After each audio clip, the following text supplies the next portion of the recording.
بسم اللہ والصلاۃ والسلام علی رسول اللہ۔ ایک سوال ہمارے پاس آیا کہ کیا مکہ شریف کے حرم کی طرح مدینہ شریف کے حرم کا بھی احترام ہے؟ اگر کوئی اس میں گھاس کاٹ لیتا ہے یا کسی جانور کا شکار کر لیتا ہے تو اس پر دم لازم آئے گا یا نہیں؟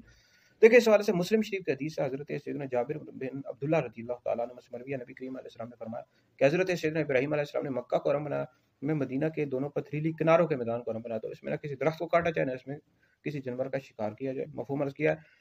تو اس پر تمام علماء کا اتفاق ہے کہ مدینہ شریف کے حرم کا احترام ضروری ہے، واجب ہے، نہیں کرنا، اگر کوئی احترام نہیں کرتا تو سخت گناہگار۔ البتہ اگر کوئی اس میں کسی جانور کا شکار کر لیتا ہے یا درخت کو کاٹ لیتا ہے تو اس پر دم لازم نہیں آئے گا۔ امام اعظم ابو حنیفہ رحمۃ اللہ علیہ کا مذہب ہے۔ ویسے تو اس میں تین مذاہب ہیں، لیکن امام اعظم کا یہ مذہب ہے کہ دم لازم نہیں آئے گا۔ اور باقی اس کی جو حدود ہے، اس حوالے سے تین طرح کی حدیث ہیں۔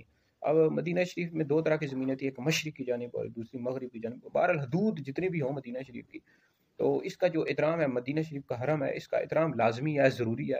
اور نبی کریم علیہ الصلوۃ والسلام نے اس وجہ سے منع کیا تاکہ مدینہ شریف کی جو زینت ہے یہ برقرار ہے، اس کا احترام باقی رہے، اس میں درخت کو کسی کو نہ کاٹا جائے اور اس میں گھاس کو نہ کاٹا جائے، نہ کسی جانور کا شکار کیا جائے۔ حضور علیہ الصلوۃ والسلام نے اس وجہ سے منع کیا ہے، زینت برقرار ہے۔ تو بہرحال مستحب یہ ہے کہ آپ کسی جانور کا شکار بھی نہ کریں اور درخت کو بھی نہ کاٹیں۔ بہرحال اگر کسی نے کاٹ لیا تو دم لازم نہیں آئے گا۔